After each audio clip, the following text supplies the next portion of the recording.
I'm a crazy dog mom who only lets her dog have single ingredient treats, and this is one of the best investments I've made as a dog mom so far. This mold is a staple in my kitchen. I use it over and over again, and it's made making treats for my dog really easy. I prefer homemade over store-bought any day. I try my best to provide my dog with the highest quality diet, and treats are no exception. That's why I love this 6-hole dog treat mold.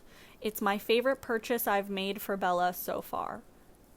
It allows me to customize her treats and make sure all of the ingredients are of the highest quality, so I feel really good about giving her these treats, and she absolutely loves them.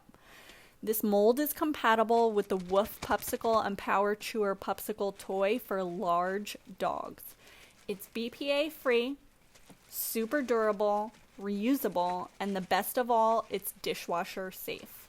The mold is super sturdy and it never loses its shape even when I run it through the dishwasher on high, but it's really easy to hand wash also and rinses clean without any scrubbing.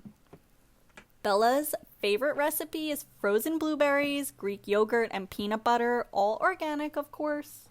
And I like to make a big batch when I have the time and freeze it ahead in a gallon Ziploc bag so they're ready to go whenever we need them.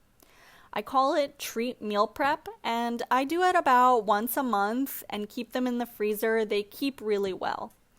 They pop out of the mold super easy by pressing the X on the back of the cavity, and they just slide right out.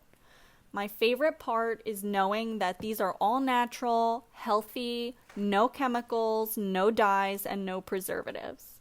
I usually do 24 ounces of plain Greek yogurt with 1 cup of frozen blueberries and a half a cup of peanut butter, but you can swap out the ingredients to whatever your dog likes.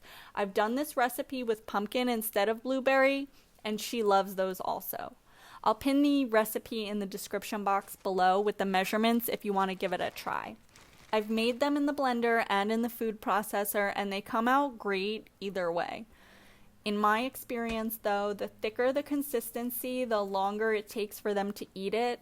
So even though the thinner consistency is easier to pour into the molds, if you're looking to keep your furry friend busy for a little while, thicker is definitely the better way to go. The recipe I pinned makes about 30 treats or fills the mold about 5 times, so it gives me enough treats to last about 1 month. I feel really good about giving her these. She always looks forward to them, never wastes a drop, licks it completely clean, and is always ready for another.